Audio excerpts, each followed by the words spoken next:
I'm Guido Gianasso. I am the Associate Dean and a Professor in Global Leadership at Nanyang Business School, which is part of Nanyang Technological University in Singapore. NTU is one of the top schools in the world. We are 11th in the global ranking.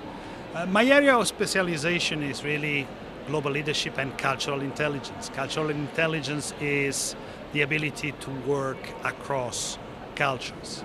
I'm also active as a consultant, as many other colleagues working in education, and I'm the honorary consul of Romania in Geneva. So I am in charge of representing Romania in the western part of Switzerland.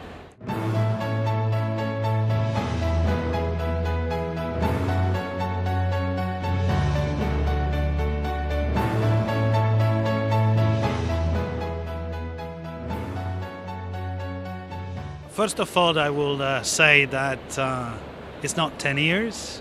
Asia is taking over economically, politically now.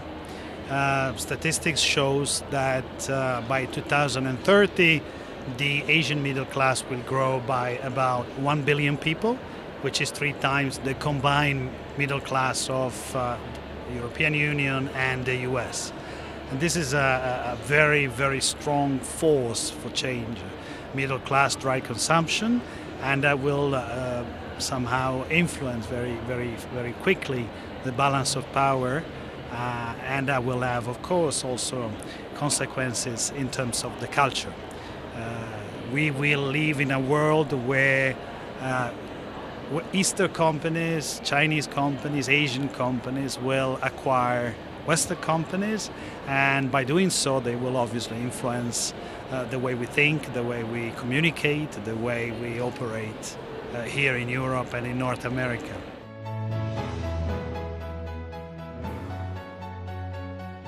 It's a very interesting question, because what I observe is that in Asia, Asian managers are very eager to better understand the culture and the business mindset of Western managers, while here in the West we are still complacent.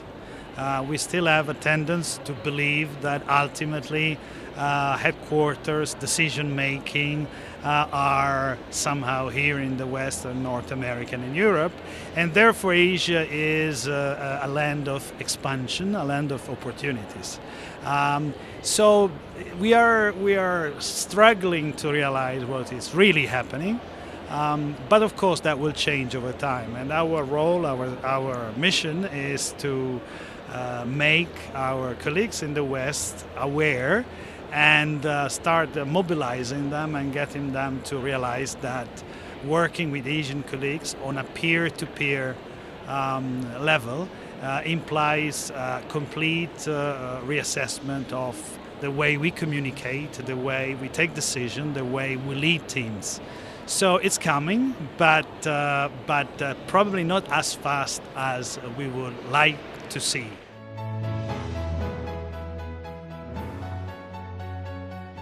The big differences between culture, we are generalizing here, but culture in the East and in the West is that culture in Asia values are different in terms of power distance, in terms of individualism, and in terms of time perception. So advice to Western managers is try to understand that in Asia the time horizon is much longer.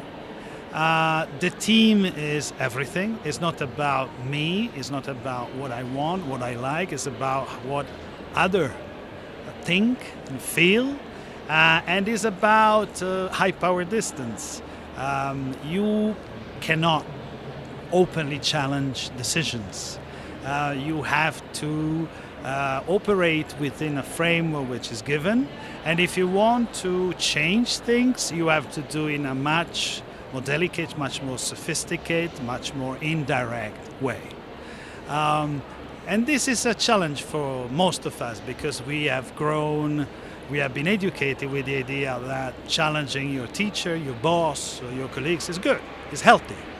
Well, that's not something that works in Asia. There are ways, of course, to convey your message, to disagree, to bring your ideas, but it takes more time and it has to be done in a much more sophisticated, high context way.